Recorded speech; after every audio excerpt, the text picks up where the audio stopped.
at any given point in your life, you're one move away from drastically, dramatically changing your life.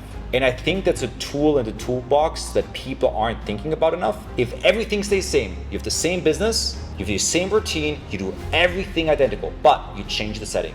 How could that impact your life? Beyond business, we can extract to life, because that means who will be your friends, who will be your future life partner, potentially if you haven't met them yet, what kind of opportunities will fall in your lap. Where did your journey start? To which cities did you move? Why did you move there? Do you regret certain things? And if you would start again, how would you plan on where you would go? Moving at each time of my life was probably the single biggest determinant of multiple factors in my life. It affected who were my closest friends. It impacted who did I meet in business.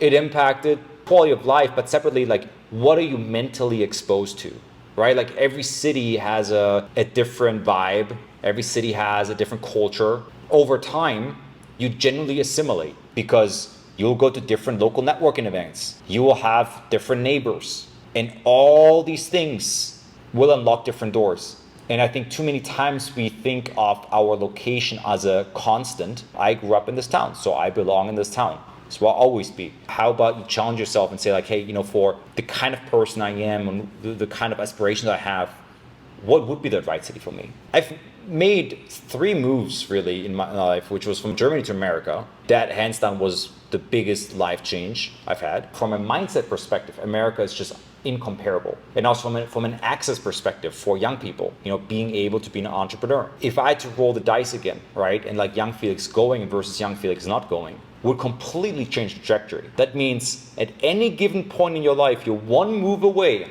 from drastically, dramatically changing your life. Like stage 1, let's keep it simple for now, because like most people watching are probably still on stage 1, right? Like last week we talked about like improving your health, reading books, and like improving your skill set and so forth. But then the next step is, okay, great, like you're improving, maybe also improve your environment so that it matches you, that it pushes you. You can have this conversation, for example, with ChatGPT. You can literally type in, look, I'm this age. This is what my goals are. I want people that care about the arts, or I want people that are hardcore grind culture. And maybe you say like, I'm a materialist, like I hate materialism. You can like put all those things in there and say, you know what? I'm looking for a city that ideally speaks English, or whatever language you speak. Where do you think I should go? And it will make you recommendations. You did that, right? I did that. And then you can go even closer. And you ask like, well, let's zoom in a little bit closer. What part of town do you think is best for me? I care about, for example, like I want it to be like low crime. I want it to be in this price range and so forth. And tells you, I think this part of town would be best for you. I think every 2 weeks or so, I'm in the middle of doing something and I'm spending an excessive amount of time and I realize, why don't I ask ChatGPT? Like ChatGPT's use case goes so far. Why? Because it aggregates data for you. It has read all the fucking blogs on what cities are about, all the reviews of what people, like and don't like, And so I think that's honestly a very actionable step someone should take. But then, let's get to stage 2, right? Maybe you're the entrepreneur that's already had success. Maybe in crypto, every cycle we have people that make a fortune in crypto. And what's the next step? They move to Puerto Rico. That's like 2017, we had all the crypto millionaires move to Puerto Rico. There's New York Times articles about that. Then 2021, everybody moved to Puerto Rico. Whether it's that or whether it's businesses. I've had friends or LPs, they had their business acquired. What's the next step? They start watching Nomad Capitalist on YouTube, or they start, looking at what island nation to move to. Or nowadays, the new hot thing is Dubai, right? But, even with Dubai, you have to remember it lives on a monarchy. And so you're good as long as you're good, right? And there's always, just like in finance, everything has risk, right? There's no risk-free investment. The same thing goes with a geography, right? You're saving taxes, but it does come with a risk associated. And so for those people, you're on stage 2, meaning you've built yourself, you've built your business, you've built your network, and it has allowed you to make a dent in the world and make money, right? For some reason at this stage, the only variable people tend to look at, and I've done this myself, is the tax bracket, right? Where you say, hey, if I go to Dubai, if I go to Puerto Rico, I pay 0%, done deal, right? Or I go to Miami and I save the state tax. But there are a number of other factors still to look at. And you have to differentiate here. One is this a one-time big windfall that you will not be able to replicate, in which case I would challenge yourself to maybe see how could I replicate it, right? But if it's a one-time windfall, sure, it makes sense. But if this is just like the nature of your business, you've been growing, you keep growing, then you need to actually pause and think, well, by me moving there, what impact will that have on my future trajectory? Because if being in New York, if being in LA, if being in whatever city you were, enabled you to meet the right people. As a startup founder, maybe being in SF or being in New York or being in LA allowed you to find the right talent, the right employees. Why? Because you got Stanford next door, because you have, Harvard not that far out on the East Coast and so forth, and MIT. Not every Ivy grad is going to move to some island nation to work for you. And I know we live in the remote world right now, but there's still something to be said, I think, about the culture that exists when you're closer together, especially in a startup that's so cutthroat and fast-paced. And then the same thing goes with investors, right? And that's where you can go even further out, where I'm now contemplating, well, the world's pretty big, right? It's not just America and Europe anymore, or China, right? There are other areas of power. What about Singapore? What about Hong Kong?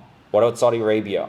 Those are all different geographies where, for me to get from, let's say, stage 2 to stage 3, right? Because I would say I find myself in that stage 2 right now, where I've had my first success. I've done well, but internally, and I'm just my biggest critic, I think I've plateaued. I mean, in a good way, plateaued. But if I want to go from where I'm now, let's call it 8 figures to 9 figures, the next step is also expanding my network. And that means I need to tap into new pools. And so that might mean, hey, maybe I become more nomadic. And this time nomadic, not in the sense of me living in Bali, in some villa, but it might mean I spend 2 months a year in Saudi Arabia. Maybe I spend a month a year in Singapore. Maybe I spend 2 months a year in London. Maybe I spend, 3 months a year in New York. And I still have my hub in Miami, right? But kind of redefining of where are the people that you need to reach the goals you want to accomplish. So let's talk about stage 2. Is there a stage 3? Well, I'm there. Well, that's the place I'm trying to go to, like stage 3, right? And I have friends that are in that category. And I think when you get to stage 3, you're locationless, meaning you can go in and out of any place. You have multiple residencies, maybe multiple passports. And most of the problems that come with being tied to a location disappear. If the weather's too hot in Miami, great, you go to New York. If New York's freezing, great, you go to your summer house somewhere else, right? And you can accomplish that on a lean budget or a heavy budget, right? Doesn't mean that you have to have houses or penthouses every city. You can literally have roommates in all the different cities, right? Like, I haven't thought about it. If I get a second place in another city and I only use it 3 months of the year, I could then leverage that to get another place where I say like, hey, can I spend like 1 month a year, 2 months a year in your place? In exchange, anytime you're in this town or this town, you can crash with me. And then all of a sudden, for like a very lean budget, right, you can have 2 or 3, you can have, let's call it this way, not own them, but you can have access to 2 or 3 semi-permanent spots. And why do I think having a semi-permanent spot is relevant? When I did the Europe tours, it's always exhausting to spend like 30 days going from city to city to city in one suitcase and doing business meetings. And sometimes you're like, I got to get back to work, right? It would be easier. And what I look for is these big cities with great airports, where, for example, like London has Heathrow or Gatwick, both of them are like some of the biggest airports in Europe, where almost everything connects, right? So let's say, in October I'm going to Lisbon, right? Maybe I want to go somewhere else in Europe after, like, let's say Germany again, right? But I need to get some work done in between. Okay, great. Layover in London. It's going to cost like $70 to get to London, right? Get some work done, drop off a lot of bags, right? Just pack what you need and then drop by Frankfurt for a day, right? And go back. So I think there's a lot of value in like establishing, again, this is like kind of like the next step I want to get to, having hubs across the world map. Like, for example, what I'm currently thinking is, Miami, London, Dubai or Riyadh, and Singapore, because then you're pretty much a 5 to 7 hour flight away from everything. So to wrap this all up, no matter what your budget is, no matter what point you're starting at, meaning you're in your mom's basement, or you've already made your first 10 million, 50 million, it doesn't matter, you're probably underestimating the role location and physical environment plays on your happiness and success. So as a homework, look into where you should be and what that could do for you.